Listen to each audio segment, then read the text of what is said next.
Okay, before we get started on number 2, I just wanted to talk about number 1 really quickly. Number 1 uses the vocab mental math, and basically all that means is students should be able to solve that problem in their head. For example, 40 times 50, they can just do 4 times 5, get 20, and then add the two zeros from the 1 0 from the 40 and the 1 0 from the 50, and get the answer of 2,000. Same thing with 70 times 20. They should be able to now do that in their head, do 7 times 2 and get 14, and then add the two zeros from the problem and have 1,400.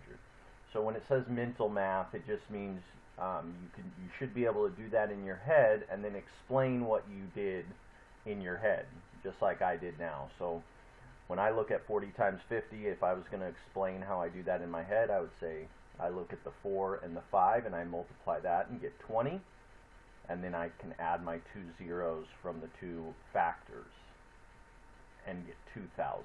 So that's all they need to do on that one. Okay, let's go into number 2. Miss Trainer's class is taking a field trip to the zoo. The trip will cost $26 for each student. I'm going to underline that. That's important. There are 22 students in her class. Okay, that's also important. Okay, now, based on this information, we have 3 different parts they want me to address. Part A, round each factor to estimate the total cost of the student's field trip. So factors are just the two numbers in a multiplication problem. And the easy way to remember that, one of our students, Maddie, helped us out with this. You just remember factor times factor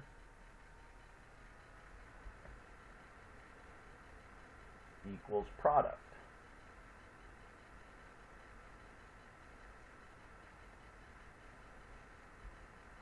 So when it says round each factor, it just means the two numbers that we're going to be multiplying here. So this would be a factor and this would be a factor, and our answer would be the product.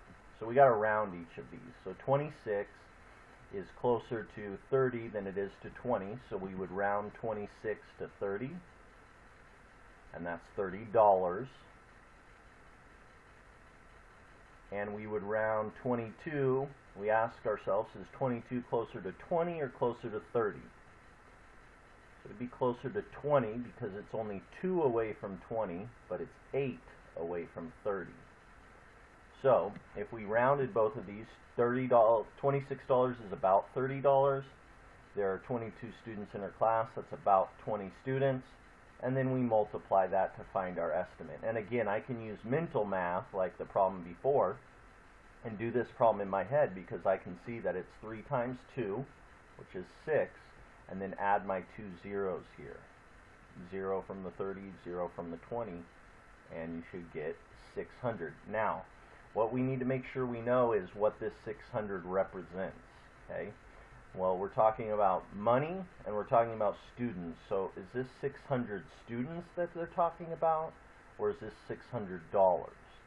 So we go back to our problem. Miss Trainer's class is taking a field trip to the zoo. The trip will cost $26 for each student. There are 22 students in her class. Well, so we already know how many students are in her class. There's 22, not 600. So this must be the cost, the dollars. It will cost about $600 for all those students to go. So we're done with part A. Now, part B is another one that a lot of students had questions about in class, and that's because of this word right here. Use compatible numbers. Now, for our purposes, compatible numbers basically just means numbers that are easy or that go together easily in multiplying. And the main number they're using when they talk about compatible numbers is 25. I mean, 9 times out of 10, if they mention compatible numbers in a problem, they mean they want you to use 25. And the reason that 25 is considered a compatible number is it may not be as easy as 20 and multiplying 20 times 30, but 25 is oftentimes an easy number to work with because we can think of quarters like in money. So we can round to 26 and we can say, well, I can make that 25. That's even closer than it is to 30, right? Before we rounded 26 up to 30, and that was 4 away from 30, and that's a good estimate. That's a reasonable estimate. But if we use compatible numbers, we can get even closer to our actual number of 26, and we could say that's 25. And that's going to be easy for me to multiply. It's compatible. It goes well with other numbers. I can multiply it easily because I can think of my quarters. So that's really what they're looking for when they mention compatible numbers. Okay, and then for the other number, 22, again, it's still closer to 20 than it is to 25, so we're still going to use 20 on this one. Okay, and now we just multiply those. And again, I can use mental math to solve this, because really I can look at it as 2 25s, or 2 quarters. Well, 2 quarters would be 50 cents. And then I add my 1 0 now. There's only 1 0, so I only have to add 1 0. So that's 500, and again, it's important that we know what that 500 represents. In this case, again, it represents dollars, about $500. Okay. So, then part C, which do you think is the better estimate? Explain. Now, on this type of problem, I'm going to be pretty lenient as long as you give good reasoning for why you think one estimate is better than the other. I'm going to accept that. Now, if I was doing this particular problem, I would probably solve it and then see which one of these estimates is actually closer. So if I was doing this problem, I would do 26 times 22. And again, I can use any strategy I want to solve this. I can use an area model. I can use regrouping. So I'm going to use regrouping. 2 times 6 is 12. This is why it's important also to practice your math facts so you can do these problems quicker. 2 times 2 is 4, plus 1 is 5. Kiss that 2 goodbye because I'm done with it. Don't forget to hug it out down below. Then I move on to the 2, and I have to multiply this 2 by each number. 2 times 6 again is 12. Carry my 1 again. I'm just going to put it right over that 1 I already had.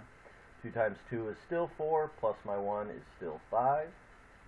Add them up. 2, 7, 5. And that's dollars. Again, we were finding the dollars.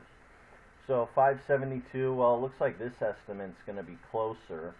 And I think the reason why this estimate ends up being closer than this estimate is because for one of the numbers we rounded up, and for the other number we rounded down, whereas in this estimate we ended up actually rounding both numbers down a little bit. Now 25 was closer to 26, but it was still a lower number, and then we went lower here, so both numbers being lower gave us a lower estimate. But both of these estimates would be reasonable. But if I was going to say which is the better estimate based on what I know about the actual answer, this is probably a better estimate. And my reasoning why, if I was going to explain why I think that, I would say because one of the numbers we rounded up and the other number we rounded down, so that kind of evens each other out. Whereas this problem we rounded both down. If we had to round both numbers up, we might have been further away from the actual answer. So that would be my reasoning for that one. Alright, well, thank you, and we'll continue on for some more of these problems in the next YouTube video from the Chapter 3 test review. Thanks.